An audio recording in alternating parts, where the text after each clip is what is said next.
श्री भगवान विष्णु का तीसरा अवतार वराह अवतार की कथा। वराह अवतार हिंदू धर्म ग्रंथों के अनुसार भगवान विष्णु के 10 अवतारों में से तृतीय अवतार हैं, जो भाद्रपद में शुक्ल पक्ष की तृतीया को अवतरित हुए।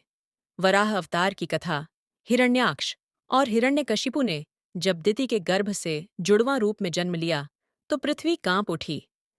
हिरण्याक्ष और हिरण्यकशिपु दोनों पैदा होते ही बड़े हो गए और अपने अत्याचारों से धरती को कपाने लगते हैं। यद्यपि हिरण्याक्ष और हिरण्यकशिपु दोनों बलवान थे, किंतु फिर भी उन्हें संतोष नहीं था। वे संसार में अजेयता और अमरता प्राप्त करना चाहते थे। हिरण्याक्ष और हिरण्यकशिपु दोनों ने ब्रह्मा जी को प्रसन्न करने के लिए बहुत बड़ा तप किया। उनके तप से ब्रह्मा जी प्रसन्न हुए। ब्रह्मा जी से अजेयता और अमरता का वरदान पाकर हिरण्याक्ष उद्दंड और स्वेच्छाचारी बन गया। वह तीनों लोकों में अपने को सर्वश्रेष्ठ मानने लगा। हिरण्याक्ष ने गर्वित होकर तीनों लोकों को जीतने का विचार किया। वह हाथ में गदा लेकर इंद्रलोक में जा पहुंचा।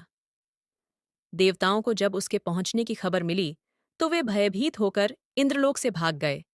देखते ही देखते समस्त इंद्रलोक पर हिरण्याक्ष का अधिकार स्थापित हो गया। जब इंद्रलोक में युद्ध करने के लिए कोई नहीं मिला तो हिरण्याक्ष वरुण की राजधानी विभावरी नगरी में जा पहुंचा। वरुण ने बड़े शांत भाव से कहा, तुम महान योद्धा और शूरवीर हो, तुमसे युद्ध करने के लिए मेरे पास शौर्य कहाँ? तीनों लोकों में भगवान विष्णु को छोड़कर कोई भी ऐसा नहीं है जो तुमसे युद्ध कर सके। अतः उन्हीं के पास जाओ, वे ही तुम्हारी युद्ध पिपासा शांत करेंगे। वरुण का कथन सुनकर हिरण्याक्ष भगवान विष्णु की खोज में समुद्र के नीचे रसातल में जा पहुंचा। रसातल में पहुंचकर उसने एक विस्मयजनक दृश्य देखा। उसने देखा, एक वराह अपने दांतों के ऊपर धरती को उठाए हुए चला जा रहा है। हिरण्याक्ष वराह को लक्ष्य करके बोल उठा, तुम अवश्य ही भगवान विष्णु हो। धरती को रसातल से कहाँ लिए जा रहे हो? यह धरती तो दैत्यों के उपभोग की वस्तु है, इसे रख दो। तुम अनेक बार देवताओं के कल्याण के लिए दैत्यों को छल चुके हो, आज तुम मुझे छल नहीं सकोगे। फिर भी भगवान विष्णु शांत ही रहे। उनके मन में रंच मात्र भी क्रोध पैदा नहीं हुआ।